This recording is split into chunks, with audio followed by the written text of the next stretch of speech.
கண்ணீரை துடைத்து வாழ்வு கொடுக்கும் இயேசுவின் நாமத்திலே உங்கள் அனைவருக்கும் வாழ்த்துக்கள்.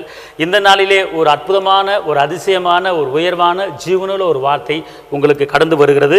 சங்கீதம் 6:8, கர்த்தர் என் அழுகையின் சத்தத்தை கேட்டார். சங்கீதம் 6:8, கர்த்தர் என் அழுகையின் சத்தத்தை கேட்டார்.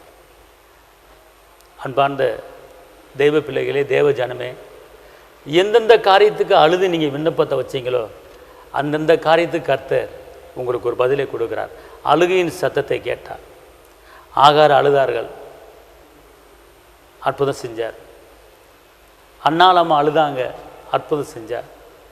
அதே போல் எந்தெந்த காரியத்துக்கு நீங்கள் அழுதீங்களோ, எந்தெந்த காரியத்தை நீங்கள் சொல்லி அழுது ஜெபிச்சிங்களோ அந்தந்த காரியத்துக்கு ஏசப்பா இன்றைக்கி ஒரு அற்புதம் நடக்க போகுது.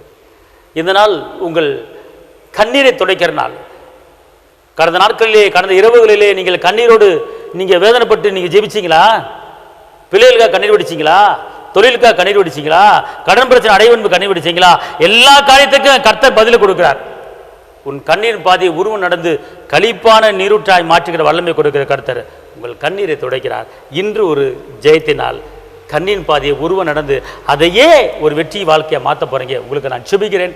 தகப்பனை இயேசுப்பாவை நன்றியோடு துதிக்கிறேன், ஸ்தோத்திரிக்கிறேன். ஆனால் இந்த நாளில் எந்தெந்த காரியத்துக்கு உங்களுடைய பிள்ளைகள் கண்ணீர் வடித்து வேதனைப்பட்டாங்களோ அந்தந்த காரியத்துக்கு தகப்பனை நீங்கள் அற்புதம் செய்யுங்க. தகப்பனை கண்ணீர் பாதையை உருவம் நடந்து ஒரு சந்தோஷத்தை, ஒரு கழிப்பு கொடுத்து உங்களுடைய பிள்ளைகளை ஆசீர்வாதத்தை பெருக பண்ணுங்க.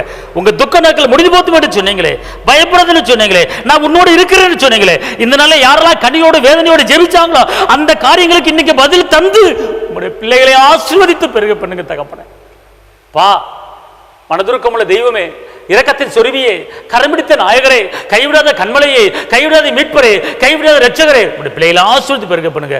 ஒவ்வொருவரும் எத்த கோட்டைகளை மறைத்துக் கொள்ளுங்க. கிருபையின் கூட இருப்பதாக இயேசுவின் நாமத்தில் பிதாவே, ஆமென். கர்த்தர் உங்களை ஆசீர்வதிப்பார். உங்க கண்ணீர் துடைச்சிட்டாரு. சந்தோஷமா இருங்க. தேவனுக்கு மகிமை.